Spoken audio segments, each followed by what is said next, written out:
suatu kehormatan kami ditunjuk sebagai tempat simulasi pertama di seluruh Indonesia. Semoga simulasi dan alur pelayanan yang sudah kami buat menjadi acuan seluruh vaskes kesehatan di seluruh Indonesia untuk melakukan imunisasi vaksin COVID-19. Dilakukan cuci tangan untuk protokol kesehatan yang harus dijalankan, diukur suhunya, suhu yang maksimal adalah 37,3. Kemudian mereka diarahkan untuk duduk di tempat pendaftaran. Di tempat duduk pendaftaran itu mereka juga bisa mengisi aplikasi bila mereka belum mengisi aplikasi Peduli Lindungi, serta menyetujui bahwa mereka bisa melakukan atau setuju dilakukan imunisasi vaksin COVID. Setelah itu mereka akan dipanggil oleh meja 1, di mana meja 1 itu akan divalidasi sesuai atau tidak KTP-nya dengan registrasi yang sudah sebelumnya mereka lakukan. Setelah divalidasi datanya, mereka ke meja 2. Meja 2 ini adalah dilakukan screening pemeriksaan vital sign, yaitu pengecekan tekanan darah dan screening penyakit komorbid. Setelah mereka lulus atau dinyatakan bisa untuk dilakukan vaksinasi, mereka menuju ke ruang 3, meja 3 untuk dilakukan vaksinasi, dan di situ kurang dari 5 menit mereka dilakukan penyuntikan. Setelah penyuntikan, mereka akan menuju ke ruangan observasi. Selama di ruangan observasi itu, mereka akan dipantau selama 30 menit, ada gejala atau tidak. Apabila ada gejala, mereka akan bisa menuju ruangan KIPI, di mana di ruangan KIPI itu sudah standby dokter yang siap untuk menangani apabila ada masalah pasca imunisasi.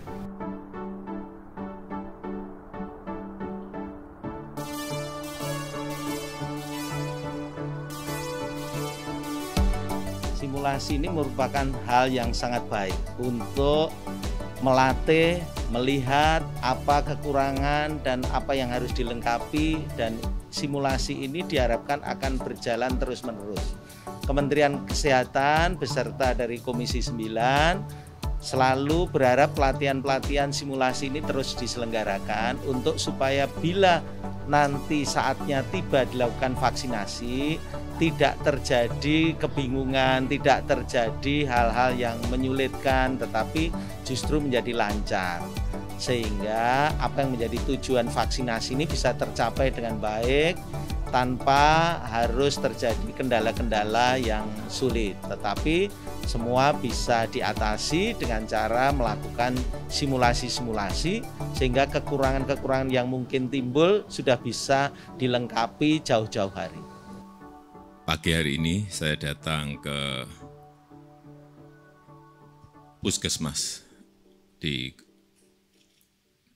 Kota Bogor ini, Puskesmas Tanah Sareal di Kota Bogor, karena kemarin saya mendengar bahwa di Puskesmas ini akan diadakan simulasi untuk vaksinasi. Dan karena memang saya tinggal di sini sehingga saya mampir ke Puskesmas Tanah Sareal ini. Yang pertama mengenai vaksin terlebih dahulu. Kita berharap vaksin ini datang di akhir bulan November ini, tapi kita ingin berusaha. Tapi kalau tidak bisa berarti yang masuk ke bulan Desember. Baik itu dalam bentuk vaksin jadi maupun dalam bentuk nantinya bahan baku yang akan diolah di Bio Farma. Kemudian yang kedua, semua vaksin yang kita pakai itu harus masuk dalam listnya WHO. Ini wajib. Harus masuk ke listnya WHO. Kemudian setelah vaksin masuk ke Indonesia, kita terima, itu masih ada tahapan lagi, tidak bisa langsung disuntikkan. Masih ada tahapan lagi di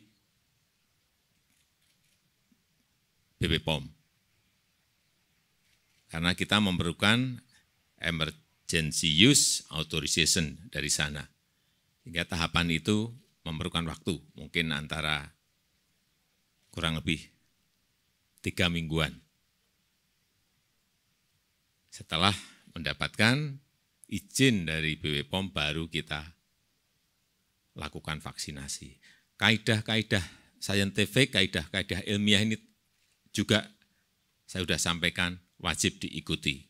Kita ingin keselamatan, keamanan masyarakat itu harus betul-betul diberikan tempat yang paling tinggi.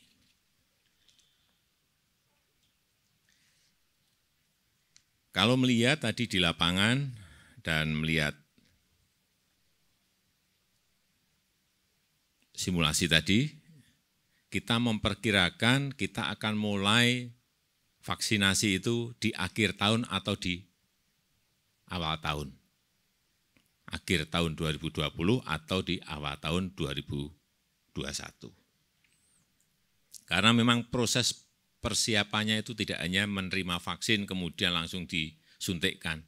Kita juga harus menyiapkan distribusi ke seluruh tanah air. Ini yang tidak mudah.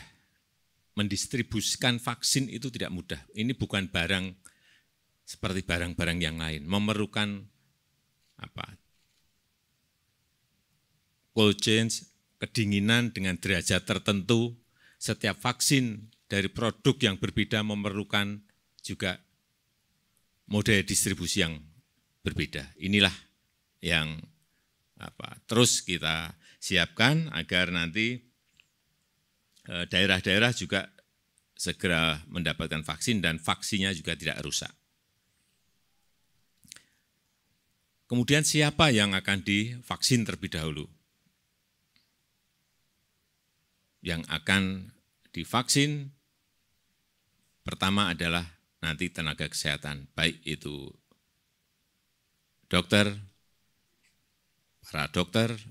para perawat, dan juga tenaga medis, para medis yang ada.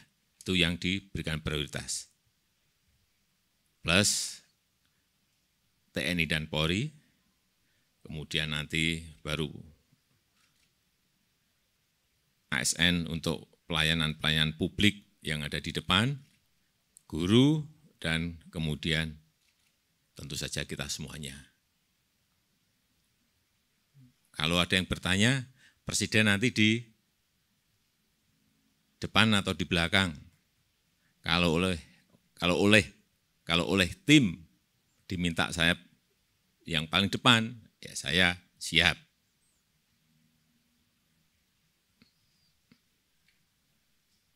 Saya rasa itu yang bisa saya sampaikan pada kesempatan yang baik ini.